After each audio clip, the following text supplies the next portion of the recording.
Hi guys, it's Dawn from MakeupClasses.com and today is Makeup Tip Monday, number 20.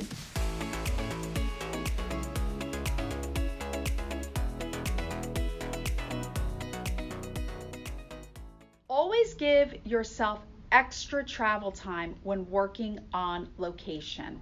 This is probably one of the best pieces of advice that I tell myself when I head off to a job. You really have to give yourself, makeup artists, extra time while you're traveling to a location, especially if you work in a metropolitan area like where I live in New Jersey and work in New York. So many things can go wrong when you're traveling into a big city, or perhaps you're just traveling to a client's home.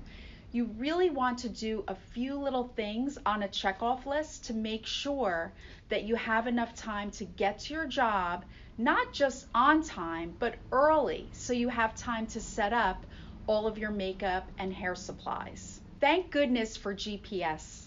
You can easily check out a location, get the ETA, and kind of figure out how long it will take you to get to a location. But there are a few other factors that you want to add into that mathematical equation. I personally love to re-engineer my day or re-engineer my morning. So basically I ask myself a few questions. How long does it take me to get ready? How long does it take me to put my kit in my car to actually get to the location? Perhaps I'm driving or traveling by train or bus. What are those ETs? Then of course I have to factor in the time it takes to take my products out of my car, carry and walk or travel, meet and greet. When you go into someone's home, you don't want to just bombard and rush in. You really want to be friendly and take your time to say hello. And then of course there's the setup time. So when I start thinking about all of those little factors, plus the what could happen, then I can go back and actually come up with an actual time for me to commute to the job. So it's really important, makeup artists, for you to think about your day, visualize it first, think about what it's going to take, what are the steps that it's going to take you to actually get to the job, and that will tell you your timing. Now, of course, you want to have some buffer time for the big what if. What if there's a car accident, or there's construction, or you're running late, or your assistant is running late? These are things that you need to factor in. Because of all these factors that you can just not control, you really need to build in some buffer time.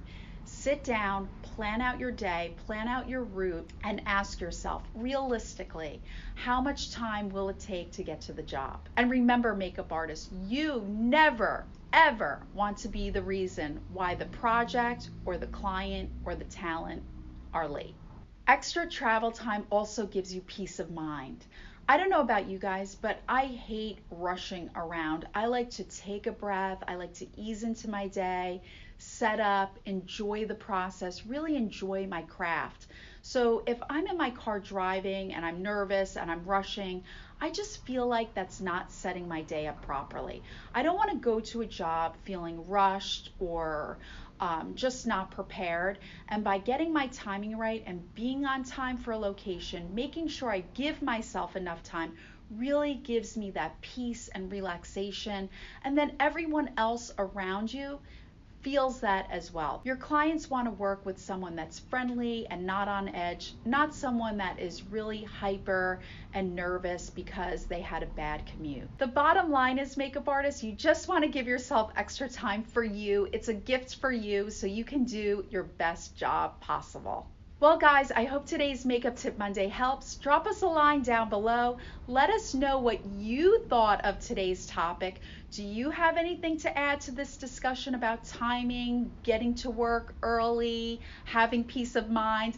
I would love to hear your stories, and I know that our makeup community would love them too. Thanks for watching, and I'll see you next time at MakeupClasses.com. Bye everyone.